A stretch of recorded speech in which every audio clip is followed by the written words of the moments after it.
Monsieur Guy Laprise, un artiste de Lillet. Oui. Vous êtes en train de faire un très beau cadeau à la municipalité de Lillet. Lumineux Cimetière. Une œuvre grandiose, là.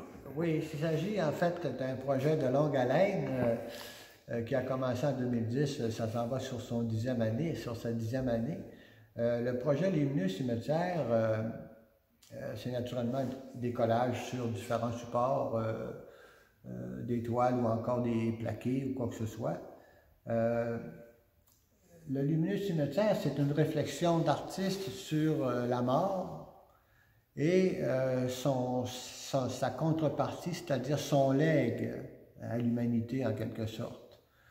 Toutes les personnes qui sont intégrées dans les 54 tableaux qui forment le projet Lumineux Cimetière à ce jour sont des personnes qui sont décédées, donc intégrées à l'histoire de l'humanité. Et on les retrouve pêle-mêle de toutes les origines dans les 54 tableaux qui forment le projet Lumineux Cimetière. La prochaine étape, comme vous voyez, les murs sont encore de couleur. Toute la couleur va disparaître parce que je vais continuer de coller des milliers de photos que j'ai en réserve. Et par la suite, les tableaux qui sont au pied de la murale vont être intégrés en superposition sur le mur pour en créer finalement une œuvre complète qui devrait se terminer autour de 2020. En tout cas, si les vents sont favorables, on pourra espérer qu'en septembre 2020, le projet du Lumineux Cimetière soit complété. C'est un travail donc qui a été quotidien. On appelle ça souvent un work in progress dans le milieu des arts, puis ça devient in situ en même temps parce que j'intègre le lieu pour en faire une œuvre d'art public qui est dédiée en fait à la mémoire universelle. Hein. C'est les gens qui ont façonné notre monde, qu'ils soient connus ou anonymes. Ce sont ces gens-là à qui nous sommes redevables pour maintenant, ici maintenant, nous-mêmes s'interroger, se regarder, se questionner et sur démontrer des approches en art qui peuvent être inspirantes à la réflexion. Et c'est un peu l'objet de ce grand projet du Lumineux Cimetière. Il s'agit en fait de visages de personnes décédées. Entièrement. Toutes les personnes qu'on peut retrouver dans les tableaux, ce sont tous des personnes où on a une preuve nécrologique d'un décès, d'une disparition.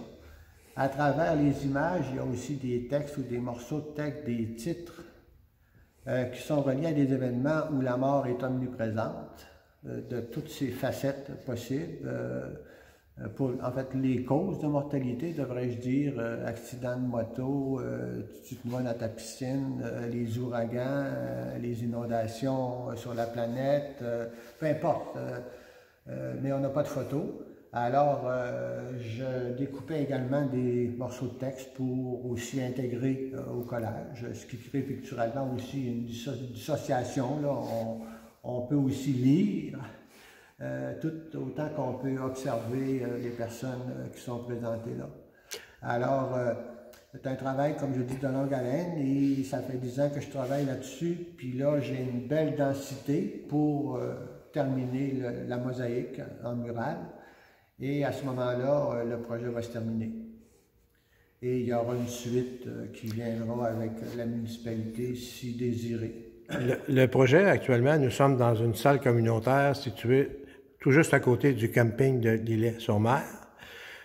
Une fois votre lumineux cimetière terminé, vous en faites don à la municipalité. Oui, moi je lègue tout ça par transfert de propriété que je vais signer et au moment du transfert de propriété, le lumineux cimetière va prendre un autre nom, on va le rebaptiser et ça va prendre l'appellation de sanctuaire à la mémoire culturelle universelle. Et peut-être, qui sait, les gens pourront le visiter sur demande ou quoi que ce soit. Il s'agira de voir l'avenir de ce projet-là. Mais l'important, c'est que la mosaïque murale, elle va être complétée.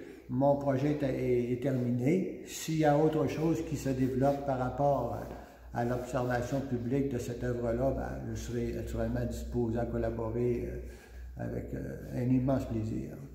Merci beaucoup. Plaisir. Merci, M. Michel.